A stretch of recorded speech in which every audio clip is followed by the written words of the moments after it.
Terima kasih banyak. Selamat pagi. Assalamualaikum warahmatullahi wabarakatuh. Pak Agusta, Pak Kamdi, Pak Mugi, Pak Diana, Pak Budiman Sujatmiko, dan teman-teman moderator dan teman-teman panitia. Terima kasih atas kesempatannya. Waktu cuma 15 menit, jadi saya akan cepat banget ini ceritanya. Dan saya akan fokus ke arah infrastruktur, minta maaf nih, karena waktu 15 menit.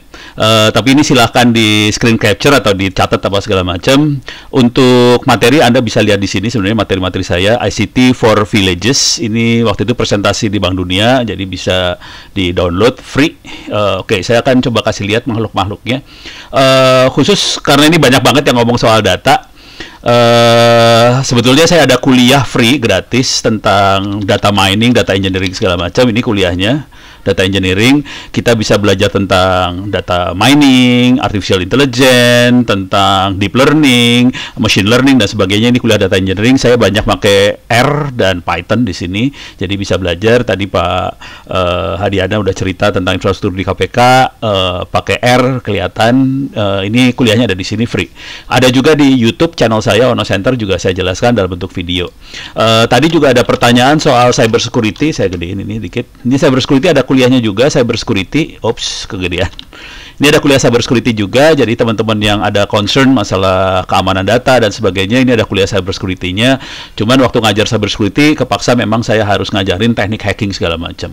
Ini kuliah ini dipakai oleh teman-teman di aparat dan sebagainya sih, karena memang saya ngajarin buat mereka di aparat lah. Nggak bisa terlalu banyak dibuka. Khusus hari ini saya akan fokus karena waktunya cuma sempit banget. Saya akan fokus di urusan, tadi ada beberapa pertanyaan urusannya, Pak, di desa sinyal kagak ada. Jadi cerita data, big data, artificial intelligence, decision support system itu hanya akan terjadi kalau datanya ada.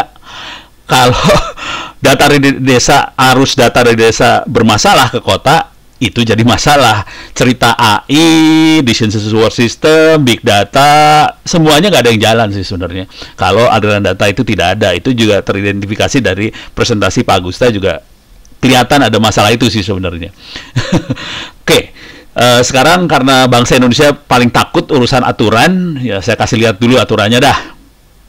Aturan kita adalah ini yang saya pakai, Peraturan Menteri Komunikasi dan Informatika Republik Indonesia nomor 5 tahun 2016, yang tanda tangan adalah Pak Rudiantara.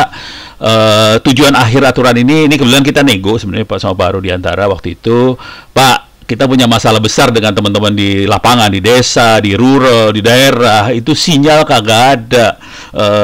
Boleh nggak teman-teman ini bikin infrastruktur sendiri? Akhirnya boleh. Jadi jawaban singkatnya boleh. Anda bahkan boleh bikin Telkomsel sendiri di desa kalau diperlukan. Tapi bentuknya uji coba ya. Jadi kita boleh uji coba teknologi telekomunikasi, informatika dan penyiaran di desa. Syaratnya sederhana banget. Kita ngajukan proposal ke Kominfo dan biasanya disetujui dan kita bisa gelar. Dengan proposal ini kita sudah menggelar sekitar belasan BTS seluler milik desa di daerah Wamena, Tolikara sih sebenarnya, bukan Wamena. Wamena ke arah sana dikit. Sekitar berapa jam ya? 6 jam, 9 jam ke arah sana. Kita sudah gelar dan mungkin juga beberapa desa di Pemalang juga akan menggelar seluler di desanya. Oke, secara umum itu. Nah, sekarang kita supaya enak kita lihat dulu ya kondisi real di lapangan itu seperti apa. Kita akan lihat. Saya akan screen recording. Ini langsung ke handphone saya. Saya pakai dua handphone ini kepaksa karena masing-masing pusing kepala urusannya. Oke. Saya akan, ini saya gedein dulu dikit. Oke. Buat Anda yang pengen lihat kondisi sinyal yang ada di desa, kita bisa install aplikasi namanya Open Signal di handphone Anda masing-masing. Ini free, gratis, nggak usah bayar apa-apa. Tapi nanti handphone kita akan lapor juga ke Open Signal kondisi sinyal di lokasi kita seperti apa. Jadi timbal balik lah. Kita lapor kondisi sinyal, dia akan ngasih summary. Saya akan klik aplikasi ini, Open Signal, dia akan ngasih lihat posisi saya sekarang ada di mana. Saya ada di Jakarta, semuanya hijau, sinyalnya bagus. Oke, ya namanya juga Jakarta, bagus. Sekarang kita turun ke selatan lah, bisa biar mabok kepala. Ini kita ada di daerah Sukabumi, ada Cimanggu, ada Karanghawu dan sebagainya. Ini Pelabuhan Ratu ya, tewas. mulai tewas. Oke, kita ini daerah selatan, ini ya, ini daerah selatan Banten segala macam tewas. Masuk ke Sumatera mateng dah lu. Ini Sumatera ya saudara-saudara, Sumatera. Jujur, semua operator di Republik ini 50% lebih sahamnya adalah swasta. Konsekuensi swasta adalah cari duit. Jadi Pak Mugiono dan teman-teman kalau mau cari duit ya sah, karena emang swasta. Swasta kalau rugi mah bisa dipecat tuh Pak Mugiono. jadi nggak boleh saya dipecat. Jadi konsekuensi dari swasta adalah mereka cari duitnya di kota-kota besar. Karena duit ada di situ. Desa kita harus pakai teknologi yang lebih murah daripada yang dipakai di kota besar, dan teknologi ini memungkinkan, dan ini kondisinya real kayak gini ya. So, sekarang saya akan, ini kondisi Sumatera kira-kira gini, banyak bolongnya. Oke, masuk ke Kalimantan sama aja, banyak bolongnya, banyak banget bolongnya di Kalimantan. Oke, masuk ke Sulawesi kasihan juga, masuk ke Nusa Tenggara sama juga, masuk ke Maluku sama, Papua parah banget Papua.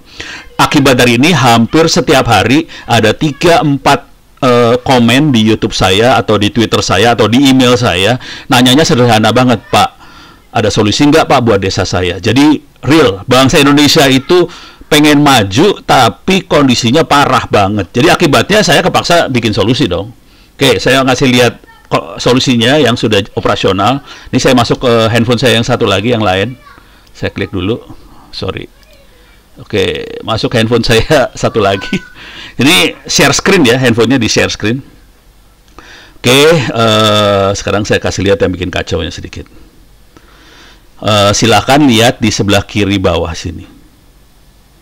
Ini operator yang saya buat sendiri. BTS-nya ada di sebelah saya sih sebenarnya. Namanya Desa Sel.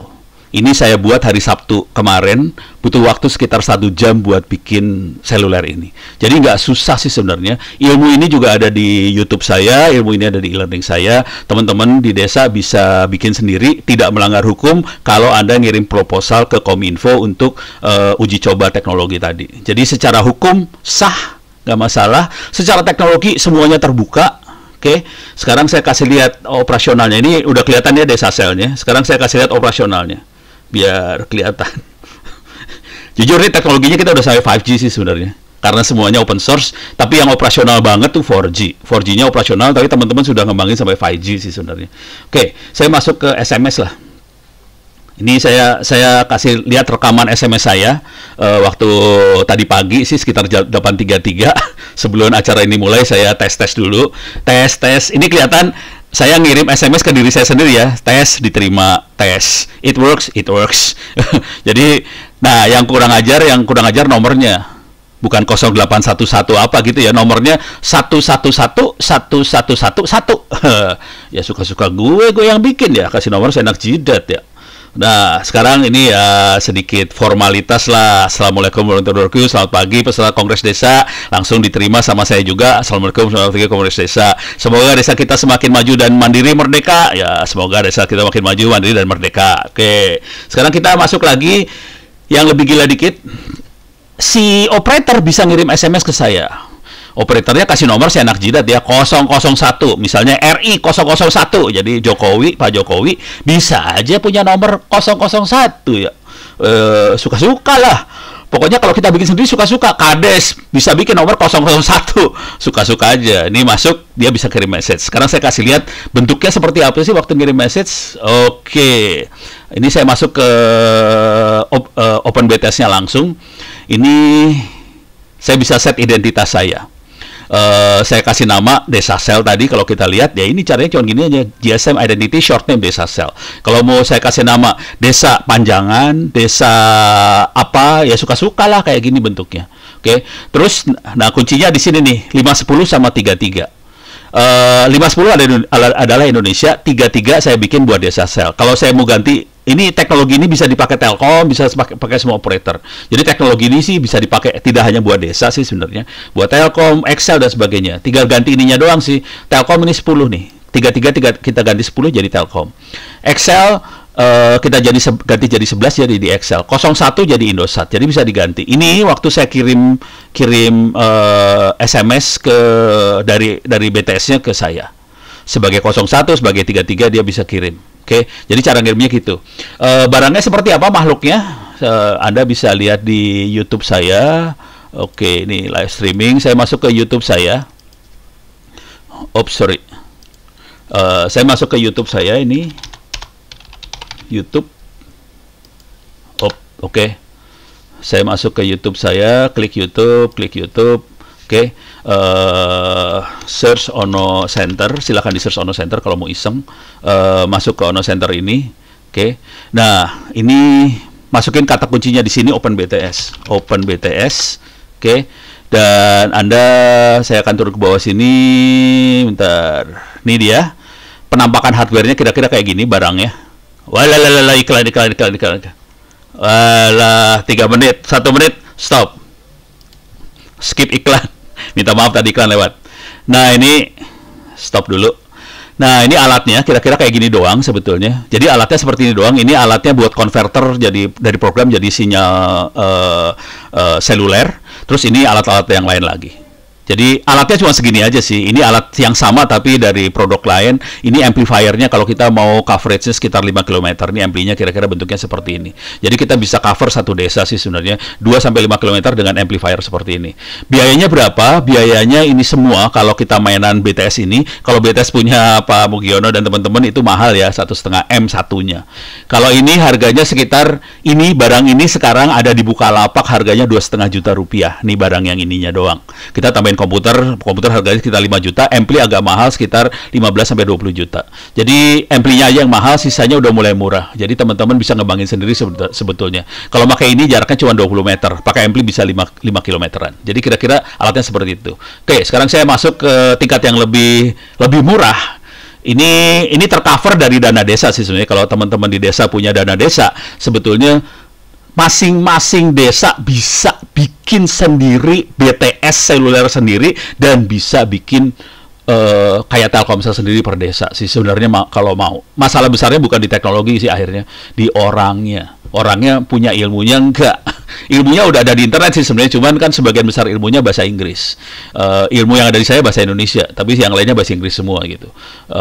Itu aja paling besar. Oke, sekarang saya pindah ke teknologi yang lain. Yang lebih murah karena ini harganya kalau total bisa sampai sekitar 20-50 juta satu BTS-nya kira-kira kalau per desanya ya, termasuk bikin tower dan sebagainya bisa sampai segituan. Sekarang kita masuk ke teknologi yang lebih murah, yaitu teknologinya pakai WiFi sebetulnya. Ada diterangkan di kuliah saya di jaringan komputer ini. Oke, saya kecilin dulu di sini, saya kecilin. Oke. Ini contohnya, ini real tadi pagi subuh ada bisa saya lihat nggak di sini? Oh sorry, saya kecilin dulu dikit. Oke. Ini udah pertanyaan lagi. Ini contoh pertanyaan yang sering ketemu dari saya, Pak. Cara masang wireless dari Nabire ke Panayai Enara Toli. Jadi banyak sekali pertanyaan seperti ini ke saya. Udah gitu saya kasih ini lagi dari Panjangan ke Yogyakarta. Oke. Cara bikin jaringannya seperti apa? Saya kasih lihat jaringannya. Tadi mana? Ini mana yang ini ya? Nih. Jadi softwarenya kira-kira kayak gini. Kita bisa ngerancang jaringan seperti ini. Oke, ini alat-alatnya nggak relatif murah. Ini harganya 2,5 juta. Towernya cuma sekitar 4 jutaan, 4 juta 5 juta. Dan kita untuk bikin link jarak jauh ini sekitar 20-an juta. Udah punya kecepatan. Ini bisa kita lihat. Kebetulan kecepatannya cuma 110 Mbps. Jauh di atas 5G sih sekarang. 5G-nya belum jalan sih. Jauh di atas 4G lah. Jadi kecepatan kita segini. Kalau mau dicepetin lagi gampang banget. Saya naikin aja ini channel width-nya saya naikin. Oke. Ini kecepatannya udah 230. Kalau mau saya geblekin saya bisa. Oke, saya kasih contoh dikit bagaimana kita merancang jaringan jarak jauh. Saya akan ambil yang ekstrim. Saya akan masuk ke Google Maps dulu. Google Maps, oke. Barang-barangnya banyak ya. Banyak barang, saya kasih lihat barangnya dulu. Barangnya banyak banget, ada UBNT. UBNT. Contohnya UBNT, ini jadi iklan banget, nggak enak nih sebenarnya. Ini contohnya barang-barangnya, harganya terjangkau sih sebenarnya. Kalau melihat harganya bisa di Bukalapak, biasanya ada suka harga di sini. Jadi iklan nggak enak lah, pokoknya bisa dilihat di Bukalapak, nggak mahal-mahal banget. Oke, sekarang saya akan masuk ke bikin sambungan Ternate ke Manado. Ini Ternate, ada Gunung Gamalama, saya ambil posisi di sini, what's here, saya ambil koordinatnya. Oke, saya ambil koordinat titik itu, ini koordinatnya saya ambil. Oke, klik copy, saya akan masuk ke link UI bukan UASD, UI.com. Oke. Ini sebagian saya matiin dulu, soalnya ini udah mulai kerasa lambat nih, komputer saya udah kacau nih. Bahaya banget. Oke, saya masukin koordinatnya Ternate di sini. Oke, ini Ternate. Saya ambil ininya aja, konturnya aja. Oke, ini saya kasih lihat teknik rancangnya sekalian ya. Saya zoom in. Saya pengen nembaknya ke Manado. Dan ini sudah operasional, jangan khawatir. Apa yang saya omongin di sini bukan bohong, ini operasional. Sudah terjadi, jangan khawatir. Ini kalau kita lihat ini Manado, ada Bitung di sini, pelabuhan di Manado. Di sini ada pulau. Oke, saya akan nembak dari sini ke sini, ke pulau ini, ke Ternate. Ini jaraknya sekitar 150 km, dari sini 150 km lagi. Jadi totalnya kita akan nembak sekitar 300 km-an. Kita akan coba, bisa nggak kita buat pada kecepatan tinggi di sini ya. Saya akan bikin point to point dari sini. Ini saya tembak dulu ke sini. Ini kelihatan masih merah, karena saya sembarangan aja naruhnya. Oke. Masih merah dan kelihatan ini bumi itu bulat. Banyak sekali orang nggak percaya bumi bulat. Gila, saya pusing kepala ngelihatnya. Oke. Saya zoom in dulu, saya pindahin dia ke rada atas. Saya pindahin ke puncak gunungnya biar bisa mengatasi bumi yang bulat ini. Oke, saya pindahin ke puncak. Nih, udah hijau dia sekarang. Udah hampir puncak, tapi udah hijau dia. Sambungannya udah hijau. Oke, sekarang saya akan bikin sambungan kedua dari sini. Oke, ke zoom out. Saya akan bikin sambungan ke Manado. Oke, ke Bitung. Kalau ke Manado kita tabrak gunung soalnya. Jadi kita akan nyambung ke Bitung. Oke. Ini masih di bawah, saya akan coba naik ke atas. Oke, udah hijau langsung. Oke, kita lihat totalnya.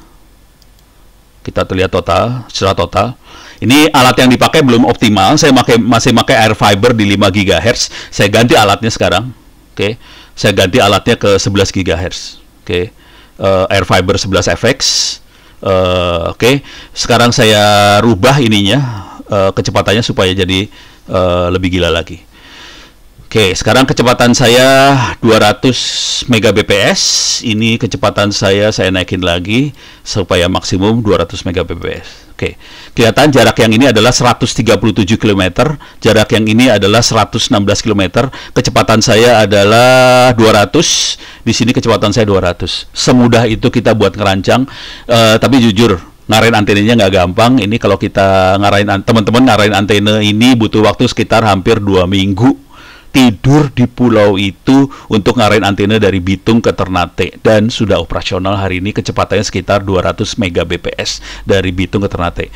Kalau Bapak Ibu ngelihat video-video saya di YouTube dan sebagainya, Anda bisa ngelihat rancangan-rancangan dari misalnya dari Timika ke Jayapura, dari Tolikara Wamena ke Jayapura, dari mana-mana udah mulai banyak saya bikin, dan teman-teman mulai belajar dari situ bahwa ada solusi sebetulnya internet kecepatan tinggi buat desa-desa kita ke internet. Jadi tadi permasalahan Pak Agusta, Pak Kamdi dan sebagainya sebenarnya ada solusinya dan bisa didanai oleh dana desa mereka sendiri. Mudah-mudahan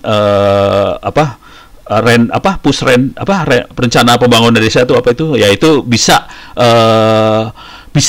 menyepakati untuk mengalokasikan dana desa ini untuk internet jarak jauh ini, supaya untuk terutama lah buat datanya Kemendes diperlukan. Tapi kalau saya lebih ngelihatnya teman-teman perlu belajar buat e-learning lah, pendidikan jarak jauh, supaya sekolah-sekolah di desa itu bisa maju. Orang yang berada di desa bisa semaju orang yang ada di kota dengan cara kita bisa akses internet pada kecepatan tinggi, kira-kira itu. Dan ini sekedar informasi aja bahwa OpenBTS yang tadi saya kasih lihat teknologinya, OpenBTS itu oke, Papua. Jadi di dunia OpenBTS itu yang beroperasi paling lama adalah teman-teman di Papua. Dan kita bangsa Indonesia adalah contoh buat dunia pada saat kita ngomong seluler desa. Jadi contohnya Indonesia sih sebenarnya kalau mau jujur. Bangsa ini adalah bangsa yang besar. Terima kasih banyak, saya kembalikan pada moderator.